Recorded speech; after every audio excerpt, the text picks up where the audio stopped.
오늘 본문은 하늘 보좌의 환상 중에서 봉인된 두루마리의 이 봉인을 떼기에 합당한 죽임을 당하신 어린 양이신 예수 그리스도의 이 등장을 지금 보여주는 내용입니다. 계시록 4장이 성부 하나님이 주목되는 장면이라면 계시록 5장은 성자 예수님이 주목되는 그런 장입니다. 1장, 우리 5장 1절에 보면 내가 봄에 이렇게 되어 있는데 지금 헬라어로 보면 앞에 접속사가 하나 더 붙어 있습니다. 그리고 내가 봄에 이렇게 되어 있습니다. 그러니까 그 말은 여기에 그리고 또라는 이 단어가 붙어 있는 것은 지금 4장과 5장이 다른 내용이 아니라 지금 4장과 5장이 같은 내용이라는 겁니다. 같이 쭉 연결되는 내용이라는 겁니다. 5장에서 요한이 계속 지금 천상에 하늘 성전에 불려 올라가서 하늘 성전을 보는 중에 중앙에 아주 영광스러운 보좌가 있고 그 옆에 24장로들이 있고 그리고 그 앞에 네 생물이 있고 수정과 같은 유리바다가 있고 그런 장면을 쭉 보는 중에 5장에 와서 이 요한의 눈에 뭐가 들어왔는가 하면 이 보좌에 앉으신 이 하나님의 오른손에 두루마리가 손에 쥐고 있는 것을 보았습니다. 그래서 장차 될 일을 내게 마땅히 될 일을 보이리라 하고 올라와라 해서 올라갔는데 올라가서 이렇게 쭉 살펴보니까 거기에 많은 글들이 쓰여있는 그런 두루마리가 7인으로 딱 봉해져 있는 그 두루마리를 보게 되었습니다. 하나님의 오른손에 쥐고 있다 이 말은 하나님의 주권, 하나님의 능력을 상징하는 것이 오른손입니다.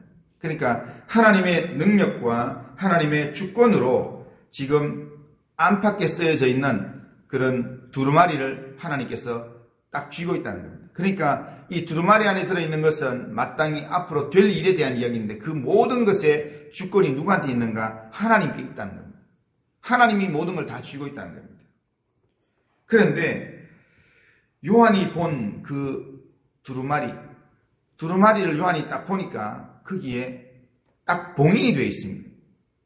봉인이 되어서 7개의 도장이 딱 찍혀 있습니다. 하나님에 의해서 완전히 봉해져 있기 때문에 하나님께서 인정하신 합당한 자격이 있는 자가 아니면 그 봉인을 해제할 수가 없습니다. 그때 아주 힘있는 천사가 외칩니다. 누가 그 두루마리를 펴며 그 인을 떼기 합당하냐? 그 말은 아무도 못 된다 이 말입니다. 힘있는 천사가 자기도 이걸 뗄 이렇게 재간이 없다 이런 의미로 이렇게 누가 이걸 뗄 수 있는가 이렇게 이야기합니다. 그 음성이 아주 큰 음성으로 들리니까 요한이 주변을 살펴봤습니다. 24장로들, 네 생물들, 주변의 천사들 쭉 볼 때 아무리 찾아봐도 지금 이 하나님의 오른손에 쥐고 있는 이 두루마리의 인을 뗄 만한 그런 존재가 아무도 없었습니다. 그럴 때 지금 능히 두루마리를 펴거나 보거나 할 자가 없더라 이렇게 말씀하는 그 내용을 보면 그렇게 말씀하는데 이 말씀은 이후에 마땅히 일어날 일을 내게 보이리라 말씀하면서 하늘 성전 올라오라 했는데 올라왔더니 지금 중요한 내용 못 본다는 겁니다. 그러니까 그 안에 지금 장차 성도들이 어떻게 지금 고난당하는 성도들이 어떻게 될 건가에 대한 그 내용이 거기 담겨져 있을 텐데 그 내용을 모른다고 생각하니까 볼 수 없다고 생각하니까 그러니까 앞으로 일어날 하나님의 심판과 구원의 계획에 대해서 전혀 알 수 없다고 생각하니까 요한이 너무 마음이 낙심이 되었습니다. 그래서 요한이 너무 낙심이 되어서 그래서 그 앞에서 큰 소리로 울었다 그랬습니다. 큰 소리로 울고 있으니까 그러니까 24장로 중에 한 사람이 요한에게 이야기하면서 5절 중간에 보면 울지 말라 유다 지파의 사자 다윗의 뿌리가 이겼으니 그 두루마리와 그 7인을 떼시리라 그렇게 말씀합니다. 유다 지파이시며 다윗의 뿌리이신 그리스도께서 그 두루마리에 봉인된 7인을 하나씩 떼실 수 있다는 겁니다. 그리고 구원의 역사를 펼치신다는 겁니다. 스스로 구원자라고 하는 사람들, 내가 재림 예수다 하는 사람들, 그 사람들이 두루마리를 떼는 게 아니라 죽임을 당하신, 성경에는 분명히 그렇게 이야기하고 있습니다. 죽임을 당하신 어린 양이 그걸 뗀다는 겁니다. 아무도 하나님의 구속 역사를 실현시킬 메시아가 되지 못합니다. 돈으로도 지혜로도 할 수 없습니다. 오직 죽임을 당하신 흠없는 메시아이신 예수 그리스도만이 그 봉인을 뗄 수 있다는 겁니다.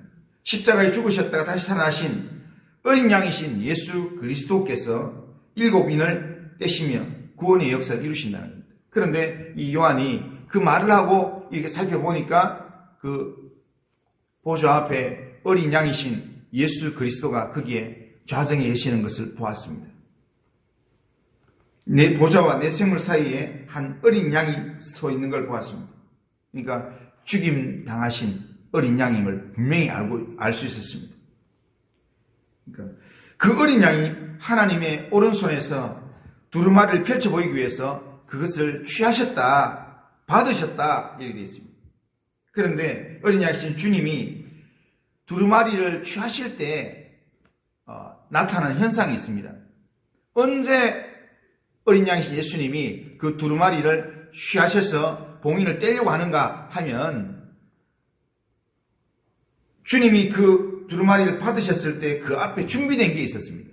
24장로들과 내 생물이 지금 향이 가득한 대접을 주님 앞에 지금 내어놓고 올려드리면서 그리면서 경배할 때 그때 주님께서 두루마리를 잡으시고 인을 떼기 시작한다는 겁니다. 그러니까 거기에 향은 뭐냐면 성도들의 기도라고 되어 있습니다. 그러니까 향이 가득한 대접이라는 말은 지금 많은 성도들이 지금 기도하고 하나님을 사모하면서 주님을 기다리는 그 기도의 향이 기도가 가득 담긴 그 내용이 주님 앞에 드려질 때 그때 어린 양이신 예수님이 지금 두루마리 인을 떼려고 이제 시작을 하신다는 겁니다. 오늘 하나님 역사의 모든 내용들이 주님을 통해서 펼쳐지는 내용들은 언제 펼쳐지는가? 믿음의 백성들이 하나님 앞에 기도할 때 펼쳐진다는 겁니다. 기도의 양이 주님 앞에 올려질 때, 그럴 때 기도의 향이 올려질 때 그때 하나님께서 그 기도의 응답으로 하나님께서 일하신다는 겁니다. 주님께서는 언제든지 두루마리의 인을 뗄 수 있습니다. 언제든지 뗄 수 있지만 언제 떼는가 하면 성도들이 충분히 기도할 때 그때 뗀다는 겁니다. 그리고 나중에 뒤에 가보면 알지만 주님께서 인을 하나씩 떼면서 하다가 맨 마지막 전체의 심판이 이루어지기 전에는 주님께서 이렇게 멈추게 하시면서 그러면서 성도들에게 믿음의 확신이 있는 그런 도장을 다 찍고 난 다음까지는 건드리지 마라. 그렇게 이야기하신다는 겁니다. 그런데 그 이야기를 하시면서 그때도 성도들의 기도가 준비될 때 그렇게 한다는 겁니다. 주님만이 우리의 구원의 역사를 펼쳐 보이시는 분이십니다. 주님만이 우리의 구원의 역사의 두루마리를 확실하게 펼쳐 보이셔서 우리에게 보이실 수 있는 분인데, 그런데 그 주님이 언제 그 두루마리를 펼쳐 보이시는가 하면 우리가 기도할 때, 주님을 사모하면서 기도할 때, 그 기도의 향이 주님 앞에 올려질 때, 그때 주님께서 우리를 위한 그런 구원의 일들을, 놀라운 구원의 일들을 펼쳐 주신다라는 겁니다. 그러기에 우리는 주님께서 보이실 구원의 역사를 기대하면서 오늘도 우리는 간절히 기도하는 삶을 살아야 합니다. 구원의 역사에 모든 열쇠를 주고 계신 주님을 사모하면서 주님을 의지하는 믿음의 삶을 우리가 결단하고 우리가 기도하고 그렇게 살아갈 때, 그럴 때 우리의 눈에 역사를 펼치시는 그 주님을 발견하게 될 것입니다. 요한이 발견했던 것처럼 우리가 발견하며 그 앞에 우리가 영광과 찬송을 올려드리는 그런 은혜의 삶을 우리가 회복하게 될 것입니다. 오늘도 역사의 두루마리를 펴실 그 주님을 바라보면서 주님을 신뢰하면서 오늘도 하나님 앞에 온전히 기도하면서 주님이 다스리는 나라, 주님이 주인 되시는 나라 되게 해주시옵소서. 그런 믿음으로 날마다 주님을 의지하면서 간절히 기도하면서 오늘도 주님의 주 되심을 오늘도 인정하면서 이 하루 살아가는 우리 모든 성도님들 다 되시기를 주님의 이름으로 축원합니다.